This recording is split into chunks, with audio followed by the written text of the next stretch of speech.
The Arena, a multi-platform gaming news podcast, is brought to you by, well, of course, you.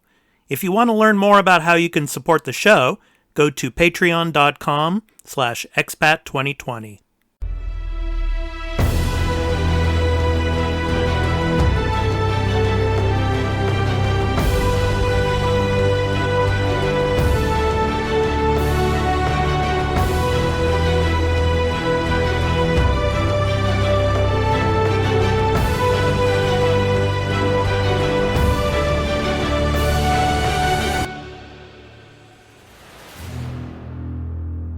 Hey everyone, welcome to The Arena, multi-platform gaming news podcast. I'm your host, Expat, along with my co-host, Retro Dan. Dan, how you doing today, man? I'm all right. Yeah, I'm very well, thank you. Yeah, it's all good. How are you?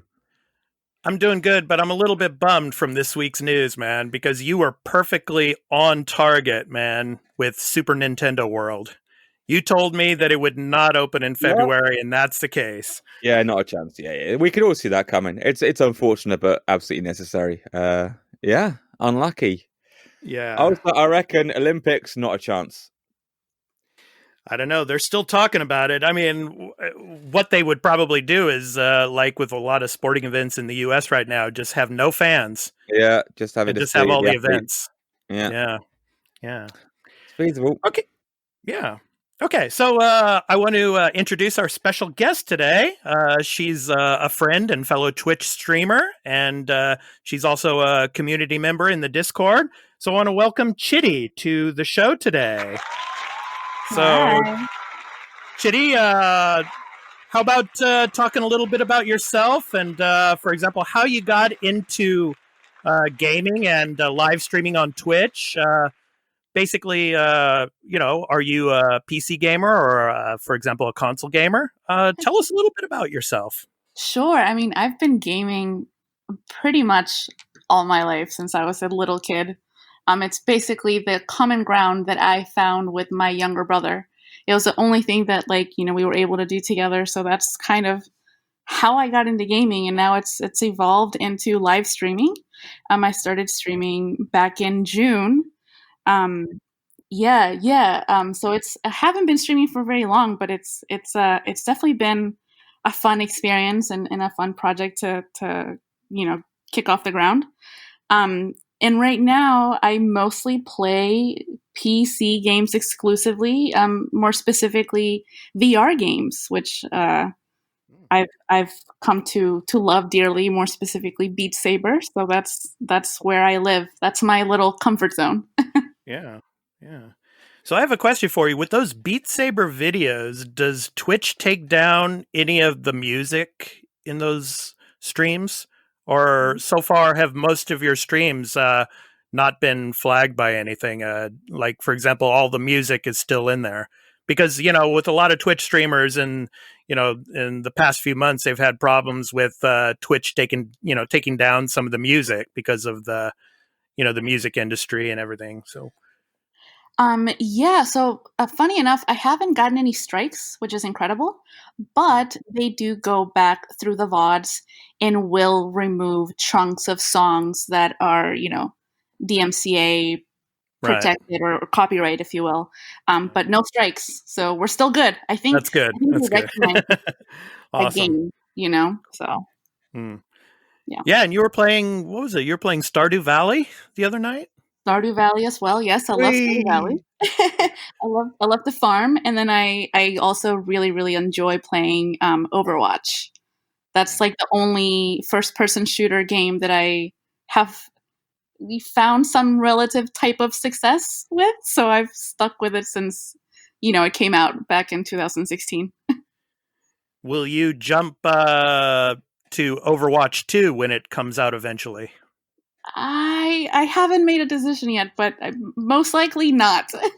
I'm a purist. I'm sticking with the original. Cool.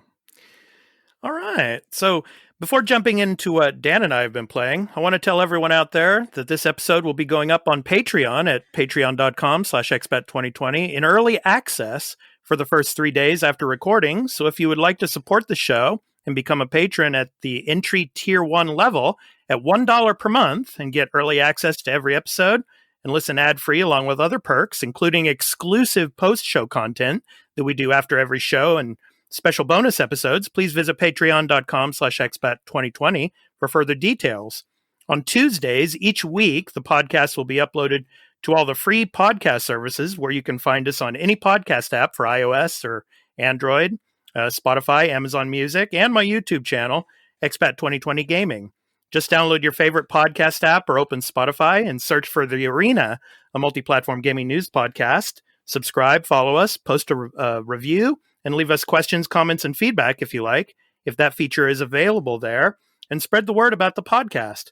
We also have a website for the podcast at expat2020.podbean.com, where you can follow us and leave questions and comments as well. Finally, you can also follow us on Twitter at The Arena AMPGNP, which stands for a multi-platform gaming news podcast, and leave questions or comments that we may read on a future episode. Now, Dan, for me, I've been getting away from Assassin's Creed Valhalla this week because, like I was telling you before, it's like boring. The game is just unbelievably long, and it's like there's no end in sight. So I picked up a couple of games, and I started playing them this last week. One is called Call of the Sea. Yeah. And it's on Game Pass. It's a very cool little side scroller type of walking sim where you're walking around looking for trinkets, looking for notes. Basically, it's based in the South Pacific in the 1930s, and you're playing this one female character who's looking for her lost love, who was on an expedition in the South Pacific. So it's really cool. It's a fun little puzzle gamer. The puzzles are a little bit challenging, but yeah, it's fun to play. And then the other game I started was the single-player campaign DLC for Gears 5, which is called Hive Busters. And it's very beautiful. The two new level designs that have never been in any of the Gears games before are really striking. And the game mechanics are pretty much the same, but the characters are different. They are some of the characters that you would use in the multiplayer features of Gears 5, like in Horde mode, for example. So yeah, I'm having fun with that. What about you? What have you been playing this week? So after the shocking revelation that I haven't played many retro games lately, that's all I've done this week. It's been brilliant, and it's been so awesome. So immediately after last week's podcast recording, I started playing the original Dragon Quest. So I finished that in like the next day. It was pretty good. Well, I say the original, it's the Switch remake. So there are lots of quality of life changes. So it's quite a bit easier than it used to be back on the NES. So that's cool. And I've been playing a bunch of PlayStation games. I've played a lot of Air Combat, which is incredible. And a lot of Jumping Flash as well. So yeah, lots of proper retro games. That's it, really, this week. I've not played anything modern other than Animal Crossing. But yeah, it's been lots of fun. Yeah. Cool. All right, so let's go ahead and jump into the news. We have a few stories today to talk about. It was a pretty big week, actually, for some big pieces of news. But the first story we're going to talk about is, of course, the ongoing saga and drama with CD Projekt Red and Cyberpunk 2077. Yeah. So CD Projekt Red's, Marcin Iwinski, one of the co-founders, he came out with an apology and acknowledged blame for the situation that's been going on with the game. And what do you think, man? I'd like to know your guys' what you feel about what Iwinski said. Do you feel his apology was, how can I say? Was it genuine? Does anybody believe this? After all that's gone on, I mean, he should have probably thought about this before the game actually came out. But and then they also talked about the thing about the next gen updates. They gave this like roadmap of what's going to be happening through 2021, and in these next gen updates, it's like they're not going to come out until later this year. And what's interesting about it is the DLC for the game is going to come out before the next gen updates, which kind of is weird. It doesn't make much sense. But I mean, it's like, would you want to play the game right now on a next gen console, or would you want to wait until like late 2021 after the updates come out, or into 2022? I mean, so we'll dive into that. But first, what did you guys think of this apology from Iwinski? Yeah, it was necessary. It was vaguely sincere. I mean, the only true thing that he said was the buck stops with me, and that's fundamentally true. You know, he has to take accountability in the end. But they knew what they were doing. They knew they were releasing a piece of shit game. That's it. You know, what more can you say? Yeah, in that video too, it felt like he had the person that was taking the video footage of him. It felt like that person might have had a gun sticking up to his head or something. I mean, the fear in his eyes when he was speaking into the camera is amazing. But I think it's great that, you know, he took like responsibility and ownership and did say, like, you know, this is on me, which a lot of companies they're not really doing that. Nobody's really taking responsibility for anything. So I found it a little bit refreshing, but I did find it kind of like a little too late. Maybe, yeah, sure. You know, you knew you had problems early on. Like, this could have been addressed a bit sooner, in my opinion. Yeah. And, sorry. No, go ahead, Dan. Yeah. And and like you said, talking about that roadmap, I mean, ostensibly it's going to be a year after the original release was planned release date. It's going to be any sort of working condition across the board. Yeah. So, you know, it was supposed to come out originally in like October 2020, and then got pushed back like a bunch second time to December. Was the initial. Yeah. So essentially, this September this year, it'll be a working game. So it's just weird how, you know, maybe it's delayed it a year first time round again, but this is all, you know, been talked about a million times. Yeah, well, what he was saying, like, it was never our intention. That those words right there, I was like, okay. Well, it was though. Yeah, right. Yeah. They had to get it out. At any point, they could have gone, we got to wait. The easiest thing to do is to not release it.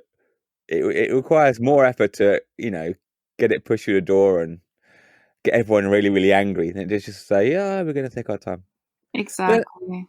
But again, I mean, they've only had 8 years to get it out the door. I mean, how hard can it be? You know, what's another 6 months? Yeah, this is it. I don't know. And we're going to be talking about that more later on in the show about game announcements and stuff like that. So, but, go on, Chitty, finish your idea. Yeah. What were you saying, Chitty? I was going to say, if you're gonna, like, I understand that there's a lot of people that were really pushing for the game to be released. Like, I will admit, I was one of those people that was like, I don't care if, you know, there's bugs after the 2-month, you know, release pushback. Yeah. I was one of those people that was very, very adamant that, like, the game should come out, you know, after that delay. I didn't want it to go on. So I understand, like, why they did it, but I also, in another way, like, if you're going to release a game, you should do extensive testing, you know, like, especially for older generation consoles, you should be testing extra for it to, you know, make sure that this doesn't happen. Now the question, like, are you guys going to play the game into or are you going to wait until 2021, 2022 when they, you know, fix it, so to speak? Or are you going to, you know, continue playing it now?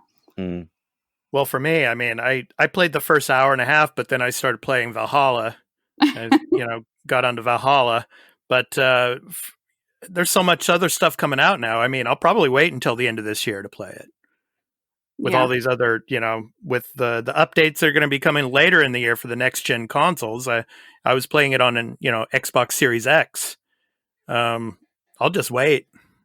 And I think it's safe to say, Dan, you're probably going to wait for at least a few years to play this game. Oh my God. You know, I'll play it 2025 I'll get it backwards compatible on the PS6 or something. I don't know.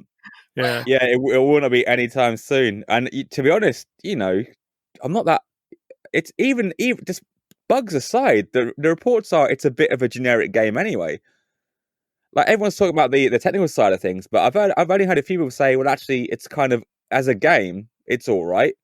Right. It's no Witcher. It's not the masterpiece everyone was hoping it was going to be, which is really interesting because that's probably more important than the bugs. Because the bugs that can fix, but the core gameplay is going to be like that.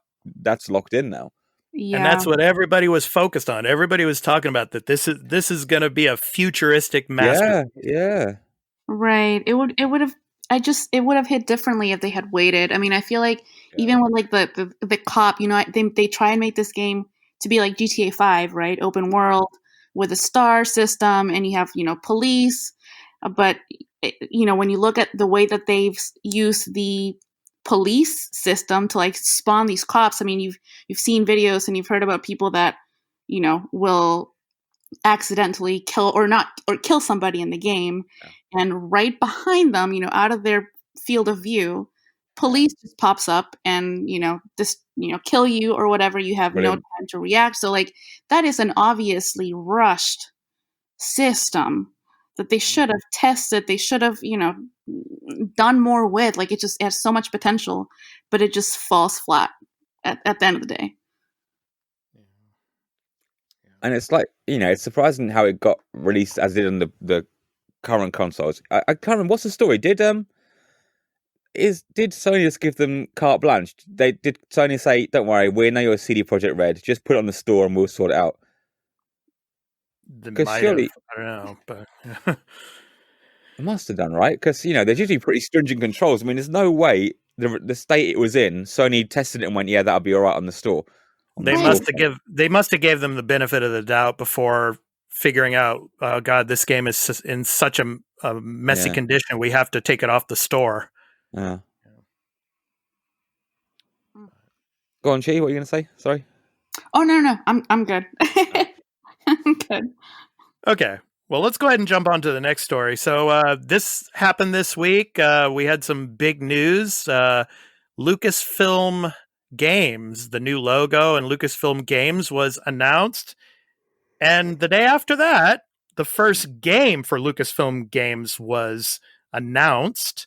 So a new Indiana Jones game is on the way from, and this is what was really interesting to me, and I was surprised about this, from Bethesda, from the team that makes the Wolfenstein games, Machine Games.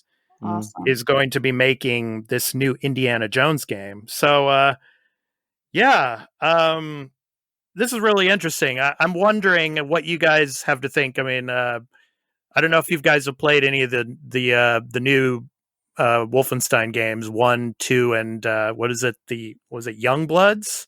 I think the latest one was. But what kind of game could an Indiana Jones game be that would be made by Machine Games? I mean, would it be first person, or would it be better in third person? I'm kind of thinking third person would be better, more like the Tomb Raider games, or exactly. Uncharted or something like that. But I don't know. What do you guys think of this? I mean, I hope it's third person.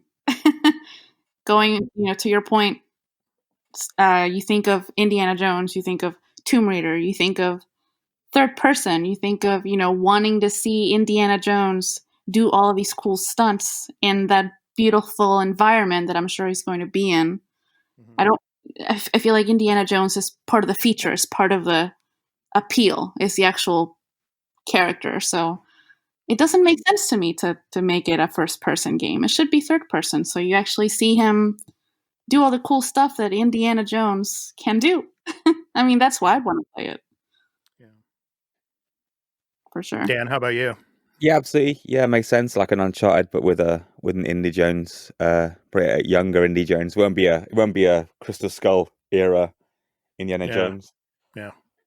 I wonder if they got the job just because both franchises feature killing Nazis. Is that it? Is that how they decided? Good point. That's a good point. Yeah. Indy Jones, he kills Nazis. Who do we know that kills Nazis? Lots and lots of Nazis. Yeah. Oh, yeah. Nazis and then Soviets. Yeah. Yeah. So yeah, that'd be good. You obviously be some sort of third person. Well, I don't know. You'd think, wouldn't you? Yeah, well, it'd be interesting if it's third person to see how Machine Games does this, because they're well known for first person shooters with the Wolfenstein games. So, so my interesting.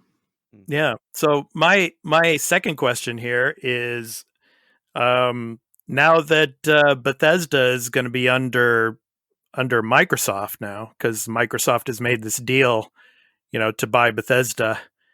Do you think this will be whenever it comes out? I don't know. I mean, it's probably going to be like 2023, 2024 when we actually see it. I mean, we just got the trailer, little, teaser trailer. Probably next year at E3, we'll probably see something on the Microsoft stage or something like that. And then maybe 2024 or something, it'll come out. I don't know. But do you think this will be exclusive? Do you think this will be the first game in the Bethesda lineup that Xbox could possibly say, okay, this is going to be exclusive only to Xbox? Or do you think it will be a timed exclusive? For example, it'll go to Game Pass day one, and then after 6 months or like a year, then it, like a timed exclusivity period, it will then go to like PlayStation. What do you guys think? Yeah, that one. It's weird. It depends on what their agreement for licenses. Right.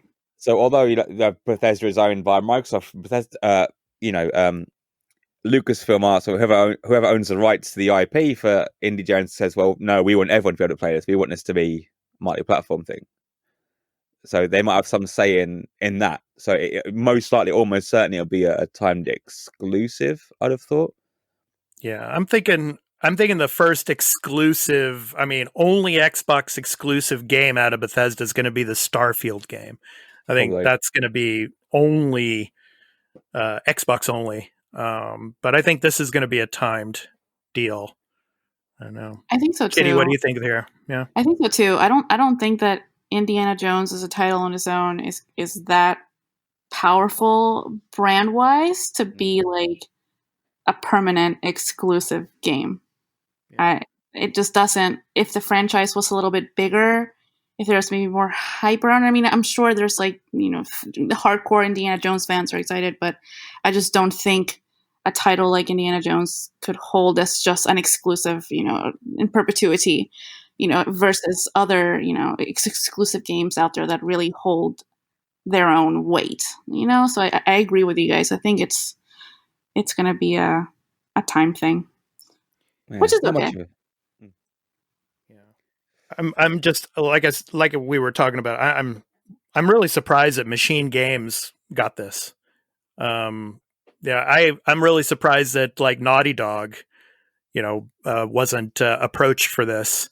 But then again, of course, they have Nathan Drake. So, but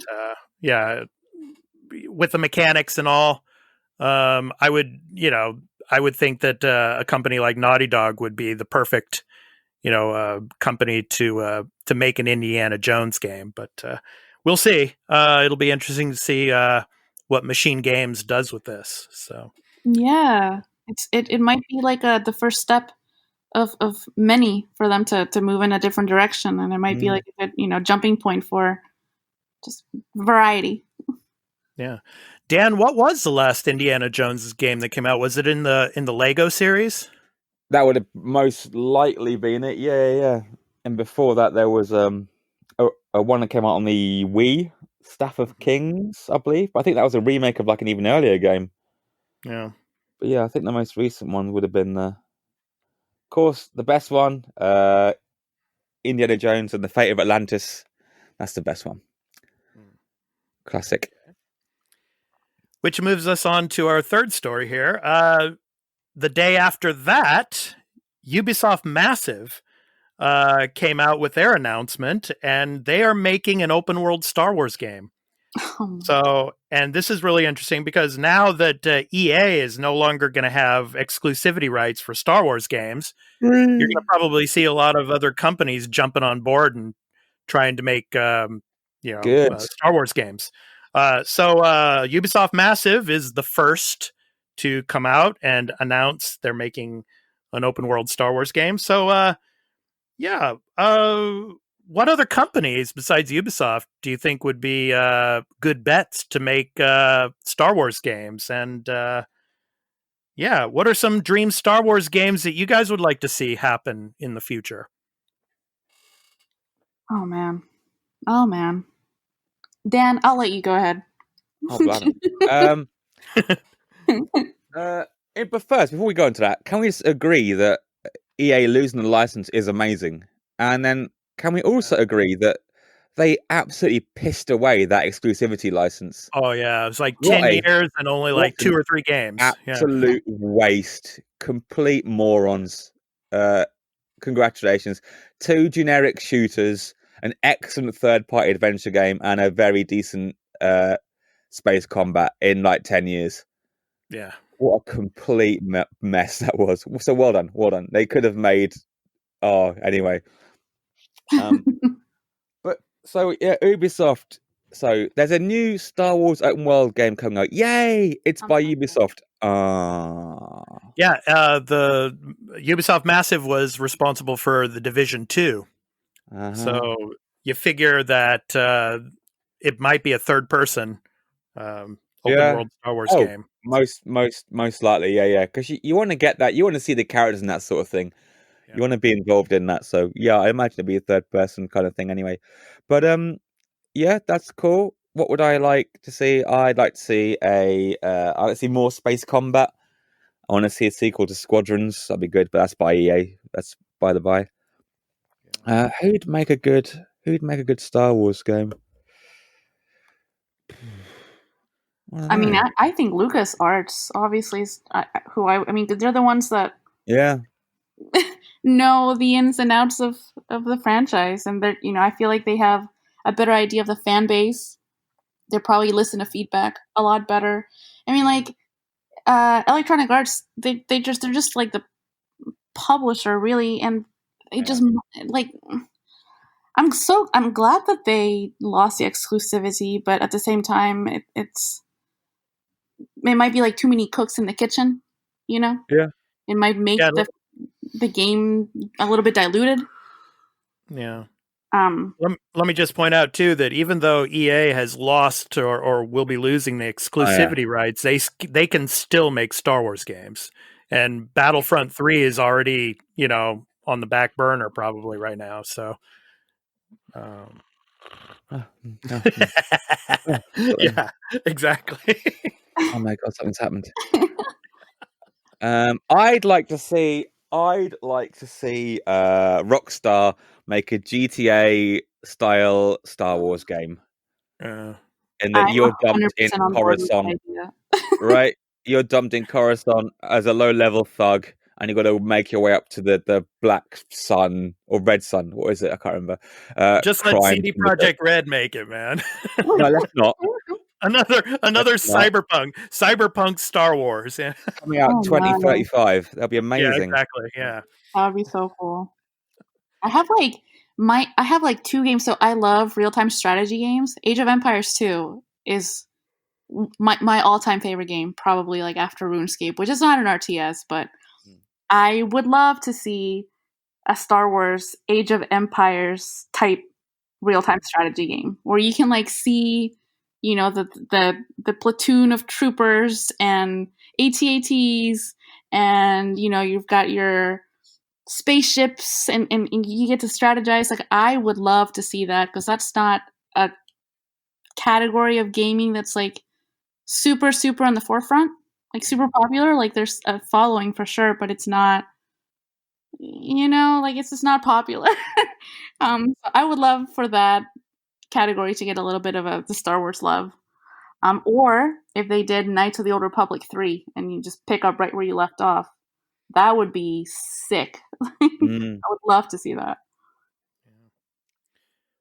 Well, since Squadrons came out and they had the VR support for that, and Dan, you were praising that a lot. Yeah, very good. Yeah. I would love to see a pod racing game on Tatooine in VR. That would be really cool. That's amazing. Yeah. That would be something I'd love to see. But when it comes to companies, I mean, you got Insomniac Games making some of the Marvel titles with Spider-Man. Maybe, maybe they would be up to the task of making a Star Wars game. But I don't know. The Rise of Darth Maul. I would play that. Yeah. I would definitely play that. Was Squadrons VR on PlayStation only?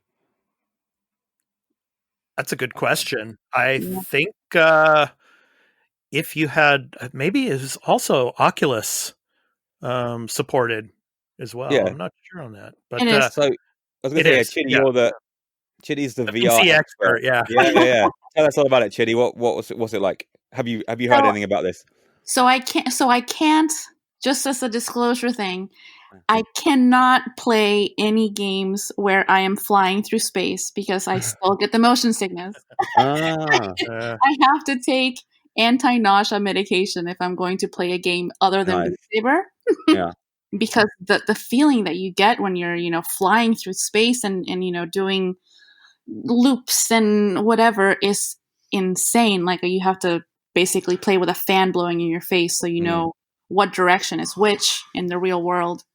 So I've shied away from that, but I have people that have played it and they say that it's amazing. It's very immersive. You feel like you're right in there. And I mean, I've played other VR spaceship games, that give you like that same feeling. And it's, VR is one of those things where you're not really going to understand what it's like until you play it. You can watch the experience on a stream. You can, be just watching it is not enough. You have to get in there, put the headset on, grab the controllers, and really feel the experience. So I mean, I can't recommend VR enough. Like, if anybody could give it a chance and try it, do it. Yeah, just the way streaming is set up these days, right now in the modern time. I mean, there's just no way to really get the actual feel of a game like that in VR. I mean, until in the future when we're in the metaverse and you have Twitch streaming, in virtual reality, then I think you'll be able to get that kind of experience. But until then, I mean, with the Twitch that we have now and YouTube streaming and everything like that, you just can't see it. I agree. Yeah. So it's difficult for it to translate with the medium that we're using right now, to your point. So yeah. Okay, so that leads us to the topic of the show. And so we had a couple of game announcements this week, obviously. The new Indy Jones game is going to be made by Machine Games, but we don't know when that's going to come out. It could be 2 years. It could be 5 years. We don't know. And then we got, of course, Ubisoft Massive coming out and saying we're making an open world Star Wars game. But then again, we don't know when that's coming out either. Could be 2 years, could be 5 years, it could be 8 years like Cyberpunk when it was first announced. So, I mean, Dan, I think you can attest to this. Back in like the PS2 era, back in those days, most game announcements were like 6 months or so before the games came out. Unless it was absolutely unless it was like Mario or Sonic, forget about it. Like, and a lot how it worked in the UK is, I mean, the only way we found out about games that were coming out is because they'd already come out in Japan and America. Right. It wasn't the fact that they had released press releases saying, "Hey, this game's coming out, check it out." It's because an editor had contacts in Japan, and Japan said, "Hey, this game came out, it's awesome." So that's how we'd get it. And States as well, because, again, so back in the day, everything came out in Japan, then went to the US, and finally got sent over to Europe after, 2-3 years. Thinking back now, and that's absolutely bonkers, but that's how it was. So, so often you'd find out when it was just on the shelf and you'd walk past and go, that looks interesting. And I mean, in the current day, well, in the last generation now, in the PS4 era, for example, there was one example of a game that was announced in a similar fashion than back in the, in the PS2 era days. Fallout 4. Right. Fallout 4 was announced like right at E3, the year it came out. Yeah. And that's how you should do it. Yeah, I think that I think it's more appropriate to announce games, more closer to the time it's going to be released. But I don't know. What do you think are some of the positives and negatives of announcing early rather than only months before launch? Are there any positives? I mean, what do you guys think? It builds hype. That's the only positive. That's it. It builds hype. And that's not, as we know, that's not often a good thing. When the hype runs rampant, and nothing ever meets expectations from hype. It's hard to manage that as well. Having a launch saying, "Hey, this is a game," and of course, if you're announcing a game 6 months before it comes out, your game is in gold or near enough. It's ready to go gold at that stage. Right, if you're 6 months from launch, it's done, essentially, or very nearly done. Like Fallout 4. Fallout 4 was basically gold when they announced it. That's it. So this is Right. exactly what you're getting. This is what the game looks like. This is what we're selling to you, as opposed to here's some CG renders of what the game might look like 5 years from now. Yeah. So there's nothing good about announcing your game too early. There's no benefit other than generating hype, and hype sucks. Yeah, like this week, I mean, you get the Indy Jones trailer that's like 30 seconds. Yeah, of pre-rendered footage, or just a title screen on black or something like that, the usual junk. And then the Star Wars game, there's nothing. It was just a PR announcement, basically. Yep. So Mm-hmm. Chiddy, what do you think?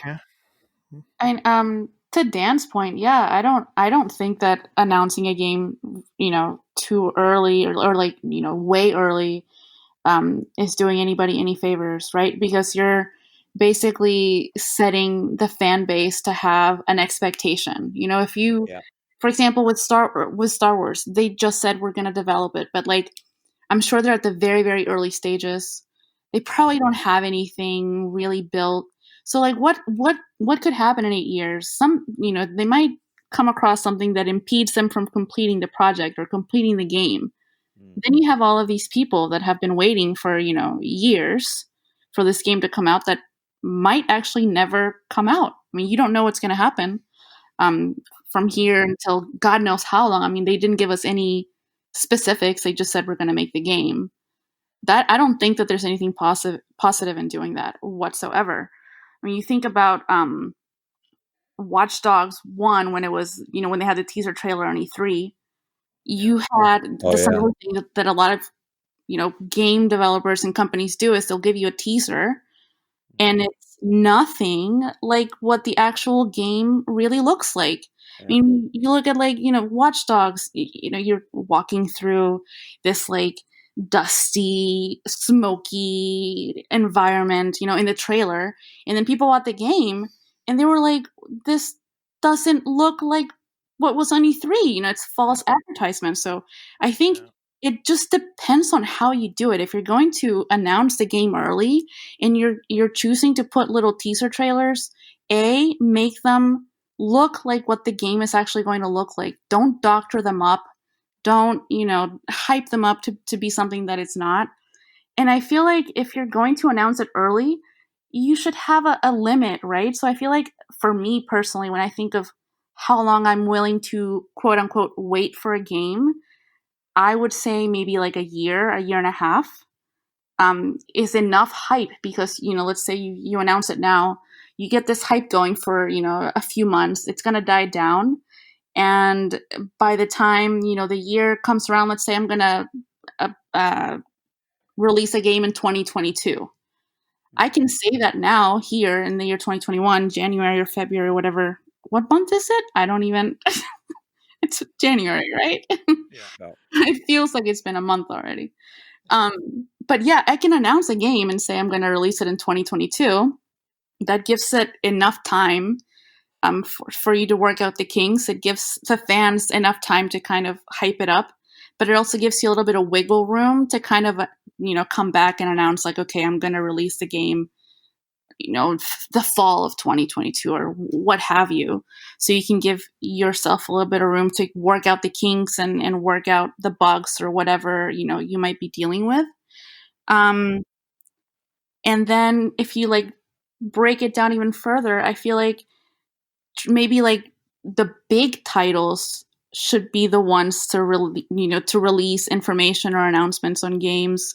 Maybe the smaller title games, a couple or a few months before release is, I think, enough for them. But I think if you're choosing to release information or you're choosing to announce a game early, at the very least, provide people with like developer updates or screen grabs or just enough to keep the fan base engaged on the process of the game, which I know like Diablo does that, which I love. But I think just announcing a game and then just forgetting about it, and then a year goes by, 2 years go by, 3 years go by, and there's no news, there's nothing, there's just this empty promise, is doing your company, your game, and your fan base a disservice. That's not the right way to go, in my opinion. I know I said a lot. No, it's fine. Yeah, I agree. And then like with Diablo 4, for example, that's gone quiet. Yeah, they've gone dark. I mean, you haven't heard from them. I will. Yeah, you're right. I mean, is it coming this year? I mean, it's supposed to come this year, but we'll see. I don't know. But yeah, I mean, and then back to what you were saying, Dan, about the hype. A lot of media outlets are responsible for this too. I mean, they see a trailer and they come out with their like YouTube videos and they're, and they talk about these trailers, but there's no gameplay, but they're saying, oh, the gameplay looked great. Right. There's no gameplay. When I saw speculation what the game's going to be, and if you speculate enough, if you hear it enough and people enough talk about it, that becomes fact. So yeah, it's hard to manage expectations when all you've given people is the title and a developer, and it's it's out there now. People are talking about it. People are generating their own stories. Or they'll give you a trailer and they give you the gameplay. Like I remember when I started to get some of the trailers for some of the games for like Cyberpunk, they tend to put a lot of the like really cool, awesome stuff as part of the trailer, so that by the time you get around to play it, you kind of already know what it is happening. So I feel like if you're gonna put gameplay on, at least make it so that it's not part of this story. Because I've seen games do that, and it just takes away some of that magic that you're kind of waiting for to experience for the first time, instead of having it on a trailer. Does that make sense? Right. Just say really, really cool stuff for us to play in our homes instead of just having it on your trailer. Yeah, and then in a lot of instances too, they just show too much. Exactly. Before the game's even out, they're showing like 40-minute gameplay. Yes. Reveals, and it's like, I don't want to see this. It's and some people that watch those, they just they're like, I'm not interested in playing this game now. I've seen too much. So, exactly. So do you guys think Halo Infinite's supposed to come out this year, and it's been delayed, since the late last year? They delayed it for a year, and it's supposed to be coming out probably in the fall. Do you think that was an example of a game that was announced too early? Because it was only announced a couple of years, I think 2 years ago now. E3 was the first teaser that they showed of Master Chief. But Dan, do you think that was shown way too early? Maybe. I think the that footage they showed that everyone went ooh, that was shown too early, and that's why they had the release date set back and all that jazz. So yeah, probably. But then but things like that doesn't count, because there's always going to be a Halo game in development. So yeah, I'm not sure how that works as an example, because as the franchise is going to be going on forever. Like something like Cyberpunk is a new installment in, well, what could possibly be a franchise. But So would that be the same then for a Mass Effect? Yeah, probably. Yeah. I mean, that's more of a surprise because everyone assumed Mass Effect was dead after Andromeda. Yeah. Now everybody's talking about it again, you know? Yeah. Like we were just talking about, just like a 20-second teaser, and then boom. But again, I think, in situations like this, the hype can be minimized because we do kind of know what to expect. So it will be, a third-person RPG set in that universe. Right. So yeah, again, I think it's yeah. Anything like that, it's. I don't know why they bother. I mean, I don't see the point. Like some titles can handle the weight. Like some franchises, the fans know, okay, this is going to take a long time. And like you said, the expectation's already there. I think though, like bottom line, a game should be announced when it's ready. Like if you know you can pull it off, and you're at least like, I don't know, 65-70% sure that you're gonna be able to release it, that's when it should be announced. Like Well, I'm interested to see in the near future in 2021 what new IPs are going to be announced. I mean, obviously, the Indy Jones game was just announced and a new open world Star Wars game. But I mean, as the year progresses, when we start to get more announcements, are they going to be, second thinking themselves about, hey, look what happened with Cyberpunk, look what happened with some of these other past titles. Maybe we should wait until it's about 6 months to 3 months until release before we announce it. Like I said about Fallout 4. I mean, that was a perfect example. Okay, at E3 we're going to announce it and we're going to release it in November, something like that. Maybe we'll start to see more of that now. I don't know, or maybe it'll just the cycle will continue and we'll see games announced that won't be coming out until, like Dan was saying, the PS6 era or something like that, But craziness. Yeah, craziness for sure. Mm-hmm. So that was our topic of the show, game announcements. Okay. So let me just throw this one out there. What was your, for example, the biggest game announcement that you were surprised about?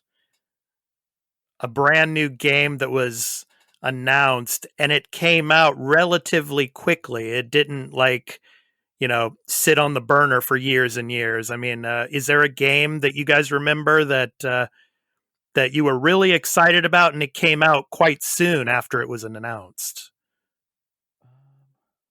Oh man, there's been a few surprise well, this isn't quite the same thing, but there's been a few just surprising just random drops.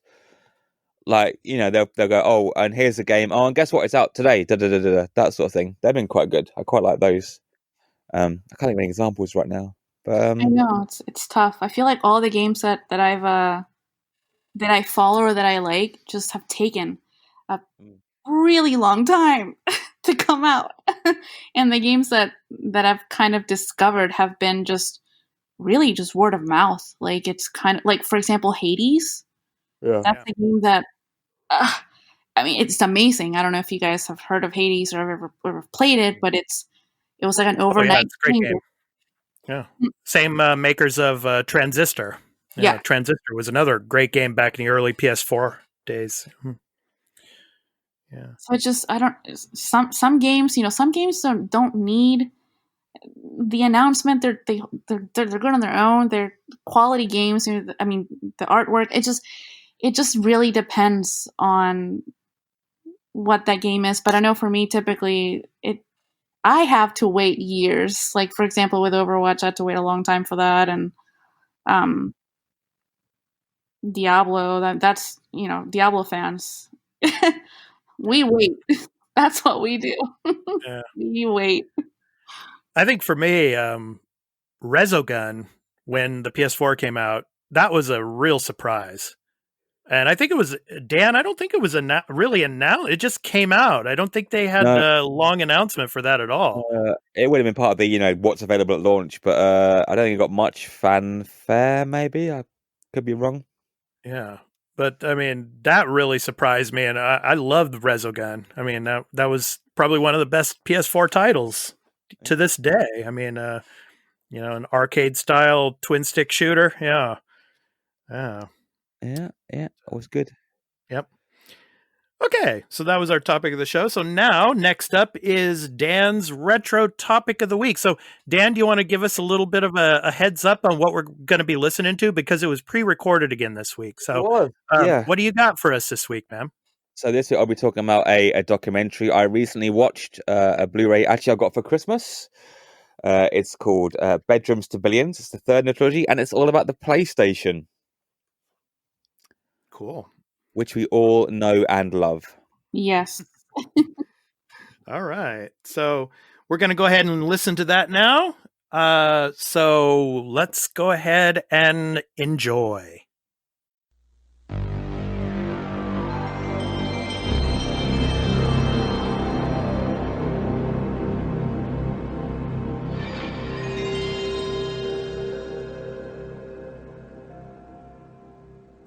After another successful Kickstarter, documentarians Anthony and Nicola Caulfield produced their third entry into the Bedrooms to Billions series. Previous entries focus on the UK micro scene and then the Amiga years, and this time it's all about Sony's PlayStation in the PlayStation Revolution. In a timeline that spans the NES right up to the PS4 and PSVR, every aspect of the mainline hardware entries is examined through interviews with developers, directors, advertisers and journalists. It starts out with Nintendo's rise to dominance and, via the failure of other CD-based systems, the beginnings of what would be the world's biggest video game company. It chronicles Sony's developer-friendly approach, expertly designed and easy to develop for hardware, well, at least initially, and the methods used to flood youth culture with the brand. It pulls no punches when discussing the trappings of the complex PlayStation 2 and the hubris of the PlayStation 3, with the PlayStation 4 and Sony's modern approach acting as kind of a coda.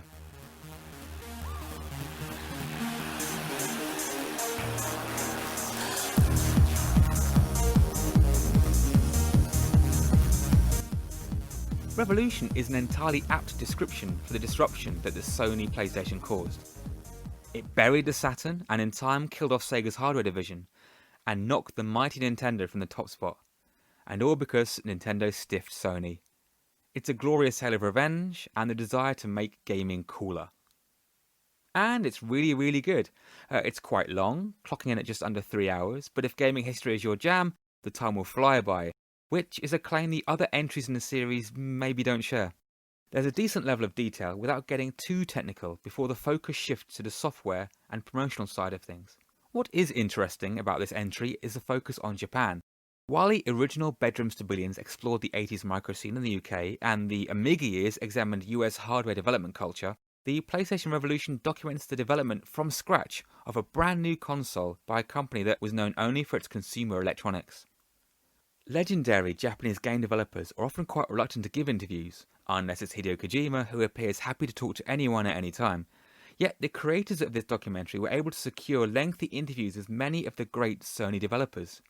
Original Resident Evil developers Shinji Mikami, Hideki Kamiya and Jun Takeuchi, Kazunori Yamauchi, the man behind Gran Turismo, the director of Final Fantasy VII, Yoshinori Kitase, and of course Hideo Kojima and more.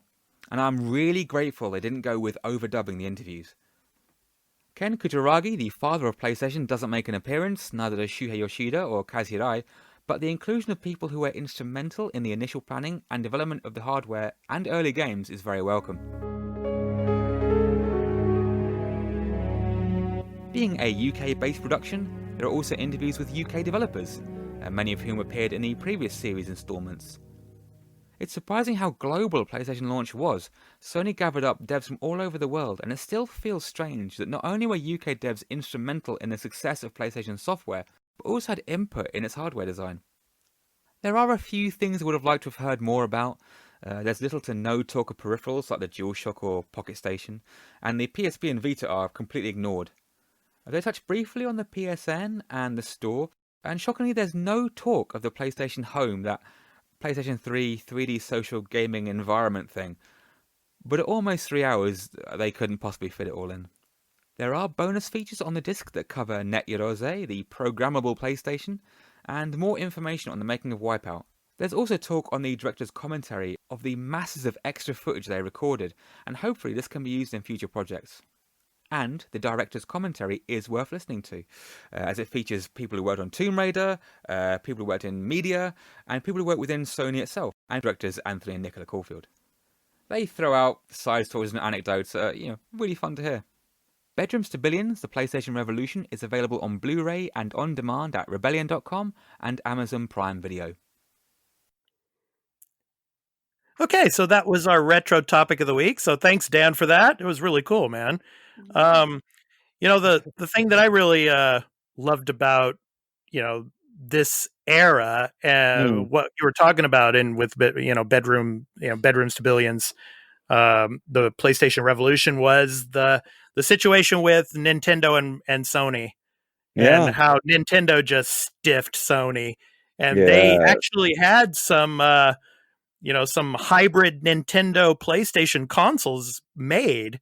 And even to this day, they're out in the wild. I think somebody picked one up on eBay a couple of years back. Exactly right, they did. Yep. And so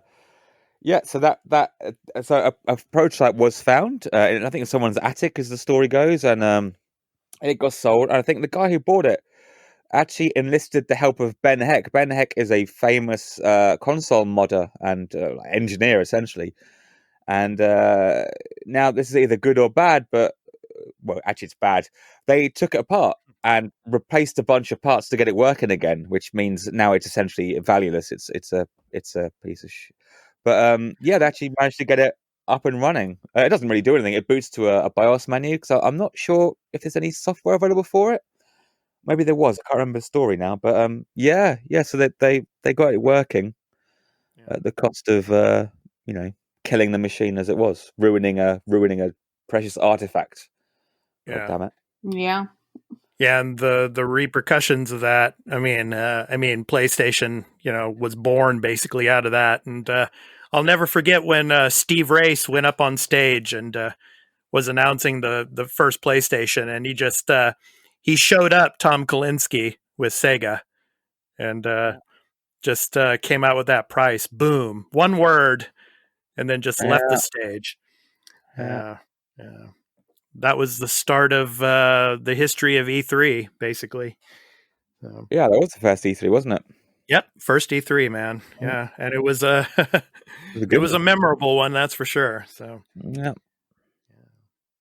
Okay, so Dan, thanks for that, man. The retro topic of the week that we have every week here on the Arena Multiplatform Gaming News Podcast. So next up is our new and upcoming video game releases via Metacritic. So there are 2 games on the list this week for the week of January 18th through 24th. So after this week, things are going to start picking up a little bit, I think. Sure. But we have 2 items, 2 games on the list this week. So the first one, obviously, is the first big game of the year that's going to be coming out here, Hitman 3. So Hitman 3 is coming out on January 20th for PS5, PS4, Xbox Series X and S, the Xbox One. Here you go, Chiddy. PC version also. And Google Stadia. What? As well as on the Nintendo Switch. So coming out on the 20th. So on the Switch, can you imagine? Yeah, that's interesting how it's coming out on the Switch too. So yeah. Hitman 3 is the dramatic conclusion to the World of Assassination trilogy and takes players around the world on a globe-trotting adventure to sprawling sandbox locations. Agent 47 returns as a ruthless professional for the most important contracts of his entire career. Supported by his agency handler, Diana Burnwood, 47 joins forces with his long-lost friend, Lucas Gray. Their ultimate mission is to eliminate the partners of Providence, but they are forced to adapt as their hunt intensifies. When the dust settles, 47 and the world he inhabits will never be the same again. So it comes out on January 20th. So Dan and Chiddy, have you played any of the first two Hitman games in this trilogy? No. No. I cannot say that I have, but I've heard of it. Okay.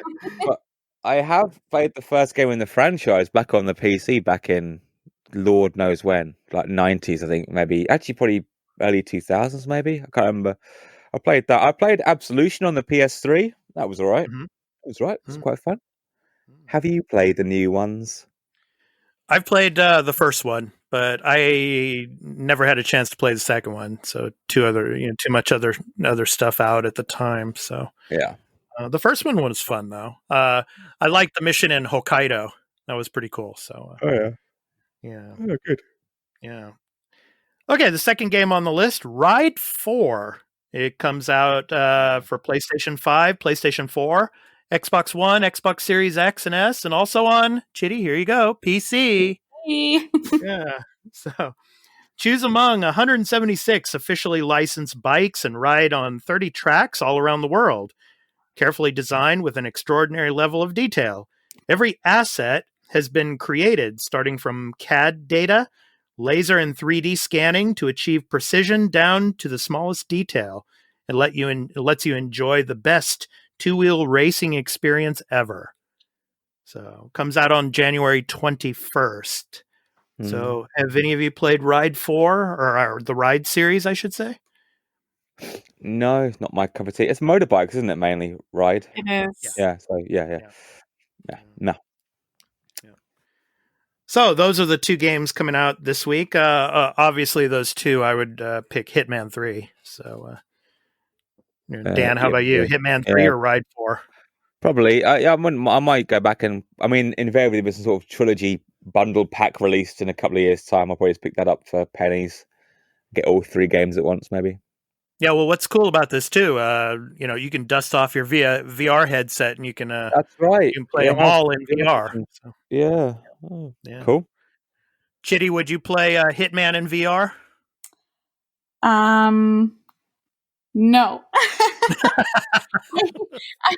I if I had to choose between Hitman and Ride 4, I would actually go with Ride 4. Okay.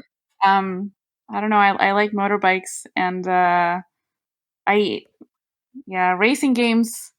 I have to be in the mood for them, but they're definitely a favorite category. Nothing but competition. I love that. So sign me up. Okay. So next week, so far, we have 6 games on the list. And of course, one of the big ones is The Medium, which is going to be coming out on Game Pass day one on the Xbox side. So it's another like a psychological thriller. So, and the Yakuza collection, the remastered collection is going to be coming. So we'll be discussing that next week. Okay.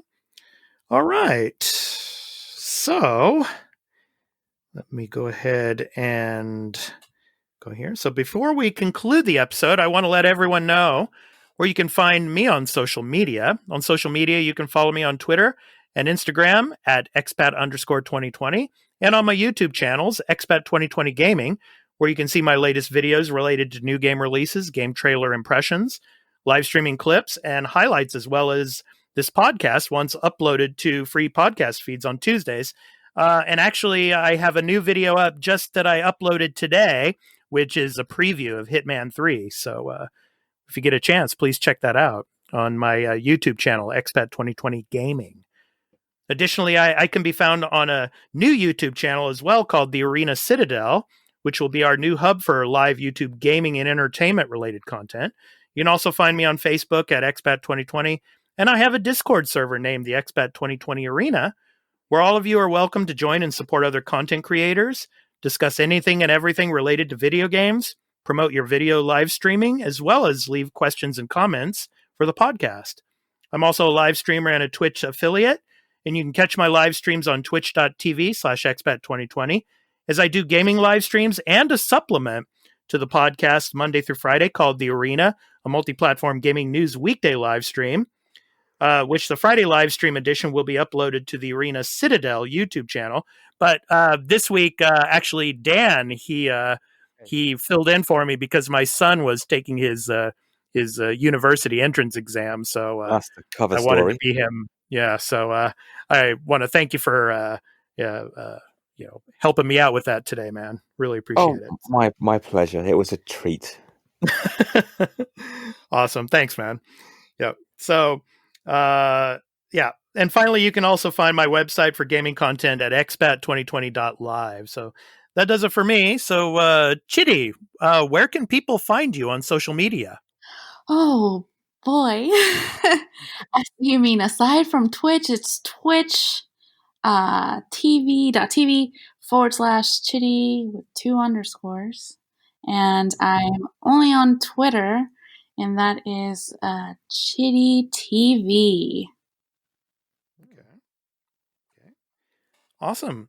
And Dan and I want to thank you for coming on the show today. And, we hope you can come on again soon. So thank you so much for coming on today. We really appreciate it. Thank you. It's been awesome.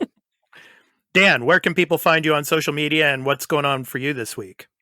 You can find me on Twitch, press start to game, all one word, press start to game. I have YouTube as well under the same title, different spelling though. I sporadically Twitch. And what else? Nothing much going on. It's all good. Okay. Oh, the news I did yesterday. I'm going to I've remastered. I'm going to upload to my YouTube channel at some point today. So if you missed the news yesterday, look me up on YouTube. Press start to game, and look for press start to game, the arena news beat, and you'll probably find yesterday's news in glorious HD. Cool. And that's it. Yeah. Chiddy, what do you have going on Twitch this week? This week I should be streaming Beat Saber again. Okay. Hopefully, we'll have a special edition here with some themed songs, maybe like 80s, 90s music exclusively. So if you're interested in that, definitely come check it out. All right, cool. Be looking forward to that. So to end the show today, our indie recording artist spotlight. The 3-piece alternative rock band out of Denver, Colorado, named Compass and Cavern, from the title song of their album called Stargazer. This has been The Arena, a multi-platform gaming news podcast. I'm your host, Expat, along with my co-host, Retro Dan, and our special guest today, Chiddy. We hope to see you in the next one. So take care, everyone. Peace out. The world is spinning and I'm dizzy staring at the stars. I left the pages in my schedule, but they're falling hard. Find me on your way out, I'll be right here.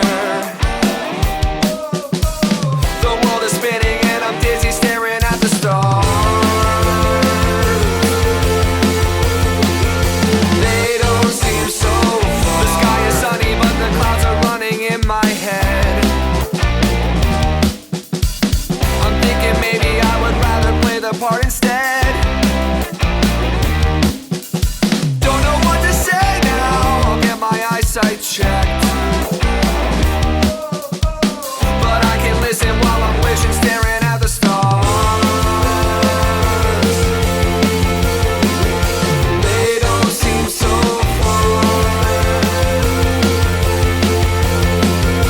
They don't seem so far. I'm getting older and we feel a little colder. The world is trying to get us to trip, fall, roll over. But there is more to prove. These mountains, they can move. Sit tight, buckle up, we bound to hit our groove.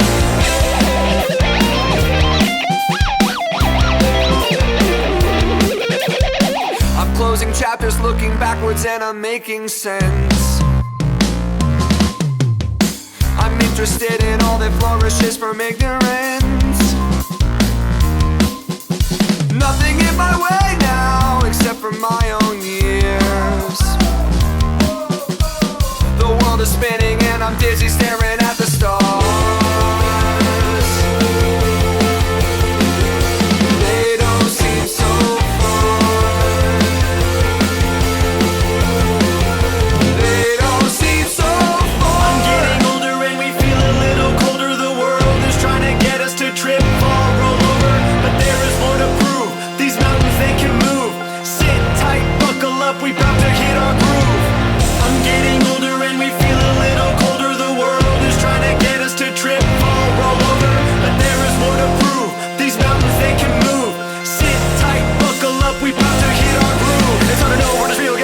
feel. Running out of gold, but have a pocket full of zeal. We keep the motor humming, doesn't matter what you steal. Just a couple music chefs trying to cook our next meal. Playing all these bars, little stranger than Mars, and accumulating scars, driving hours in the car. The future is ours, I can tell by the stars. They don't